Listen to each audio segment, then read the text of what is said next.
অনেকেই তালাক প্রদান পরবর্তীতে পুনরায় সংসার করতে চান। তো তেমনই একটা বিষয় এক ভাই আমার কাছে জানতে চেয়েছেন। উনি 1 মাস 8 দিন পূর্বে ওনার স্ত্রীকে তালাক দিয়েছেন 2টি সন্তান থাকা সত্ত্বেও। অর্থাৎ এই দম্পতির 2টা সন্তান থাকা সত্ত্বেও এই পুরুষ ভাইটি অর্থাৎ স্বামী তার স্ত্রীকে তালাক প্রদান করেছেন। এখন 1 মাস 8 দিন ঠিক এই মুহূর্তে সে আবার তালাকটা প্রত্যাহার করতে চাচ্ছে, অর্থাৎ সংসারে ফিরে যেতে চাচ্ছে।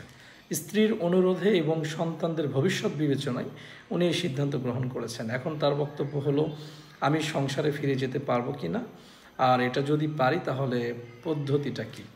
দেখেন, আমি আপনাদেরকে বলতে চাই, আপনাদের অনেকের মধ্য থেকে হয়তো অনেকে এই বিষয়টা জানেন না।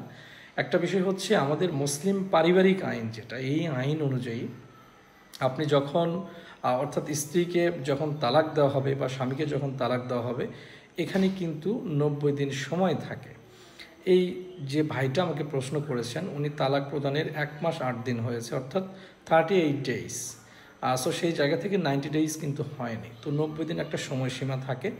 যদি এই ভাই চায় তাহলে তার এই 90 দিন অতিবাহিত হওয়ার পূর্বেই উনি তালাকটা প্রত্যাহারপূর্বক তার স্ত্রীর সাথে পুনরায় সংসার লাইফটা স্টার্ট করতে পারেন।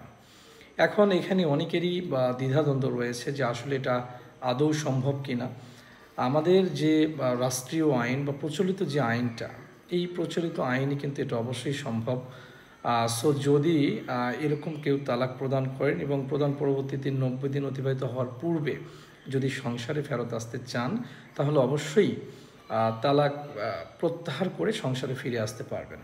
এক্ষেত্রে একটা বিষয় হচ্ছে, নতুন করে কিন্তু বিয়ে রেজিস্ট্রি করার কোনো প্রয়োজন নেই, যেহেতু তালাকটা পুরোপুরি রূপে কার্যকর হয়নি।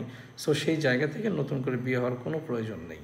তালাকটা প্রত্যাহার করে যথারীতি যে ফর্মালিটিসগুলো রয়েছে সেগুলো সম্পূর্ণ করলেই একে অপরের সাথে আবার পুনরায় আপনারা সংসার করতে পারবেন।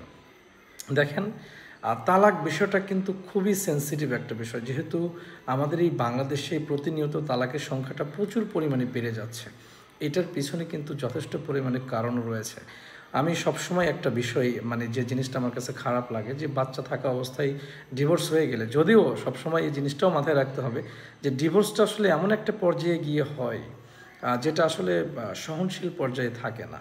তো তারপরে একটা বিষয়, আপনাদের যাদের বাচ্চা রয়েছে তাদের কাছে আমি অনুরোধ করব যে এরকম একটা সিদ্ধান্ত গ্রহণ করার পূর্বে অবশ্যই ভেবে চিন্তে সিদ্ধান্ত গ্রহণ করবেন। আপনার অনেক সময় দেখা যায় অনেকেই স্পেশালি পরকীয়া করে যখন চলে যাবে, এই বাচ্চা থাকা অবস্থায় অনেকেই পরকীয়া করে। এই ধরনের কাজগুলো বা এই ধরনের সম্পর্কে আপনারা কখনো লিপ্ত হবেন না। এটা ডেফিনেটলি অনেক গর্হিত একটি কাজ, খুব খারাপ একটি কাজ। আর তার মধ্যে যদি বাচ্চা থাকে, এই বাচ্চাগুলোর কথা আপনারা একটু চিন্তা করবেন। তো যাই হোক, যদি কেউ রাগের মাথায় অভিমান করে বা ভুলবশত ডিভোর্স প্রদান করেন এবং মনে করেন যে না সংসারে ফেরত আসবেন, তাহলে অবশ্যই 90 দিন অতিবাহিত হওয়ার পূর্বে আপনাকে এই কাজটা করতে হবে। তবে একটা বিষয় অনেকেই ভুল করেন, সেটা যাকে তালাক দেওয়া হচ্ছে সে ব্যক্তি অনেক সময় বলে যে আমি তালাক কীভাবে প্রত্যাহার করব। আসলে যে তালাকদাতা সে তালাক প্রত্যাহার করতে পারবে, যে তালাক গ্রহীতা তার প্রত্যাহার করার কোনো সুযোগ নেই। অর্থাৎ যে ব্যক্তি তালাক প্রদান করবেন শুধুমাত্র সেই ব্যক্তি তালাক প্রত্যাহার করতে পারবেন, এটা মাথায় রাখবেন। তো এরকম ভিডিও অবশ্যই আপনারা একটু শেয়ার করবেন, তাতে করে অনেক মানুষ এই তথ্যগুলো জানতে পারবে। ভালো থাকবেন সবাই। আসসালামু আলাইকুম।